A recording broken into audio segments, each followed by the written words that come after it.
ജമ്മുകാശ്മീരിലെ കുൽഗാമിൽ ഏറ്റുമുട്ടൽ 3 ഭീകരരെ സൈന്യം വധിച്ചു. മേഖലയിൽ ഏറ്റുമുട്ടൽ തുടരുകയാണ്. പ്രദേശത്ത് സൈന്യം സുരക്ഷ ശക്തമാക്കി. ജിഷ്ണു കൃഷ്ണൻ ചേരുന്ന വിവരങ്ങളുമായി. ജിഷ്ണു, വിശദാംശങ്ങൾ.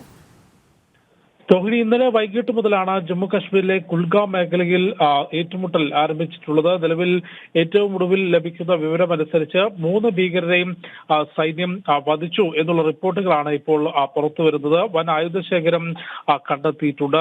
ഒപ്പം നിലവിൽ ഉന്നത ഉദ്യോഗസ്ഥർ വ്യക്തമാക്കിയിട്ടുള്ളത്, മുൻപ് ജമ്മു കാശ്മീരിൽ ഭീകരാക്രമണങ്ങൾക്ക് നേതൃത്വം നൽകിയിട്ടുള്ള, വിഘടനവാദ പ്രവർത്തനങ്ങൾക്ക് നേതൃത്വം നൽകിയിട്ടുള്ള ഭീകരരാണ് കൊല്ലപ്പെട്ടത് എന്ന സൂചനകളാണ് ഇപ്പോൾ ഉന്നത ഉദ്യോഗസ്ഥർ നൽകിയിട്ടുള്ളത്. ഇന്നലെ വൈകിട്ട് മുതലാണ് ജമ്മു കാശ്മീരിലെ കുൽഗാം മേഖലയിൽ സൈന്യവും ഭീകരരും തമ്മിൽ ഏറ്റുമുട്ടൽ ആരംഭിച്ചിട്ടുള്ളത്.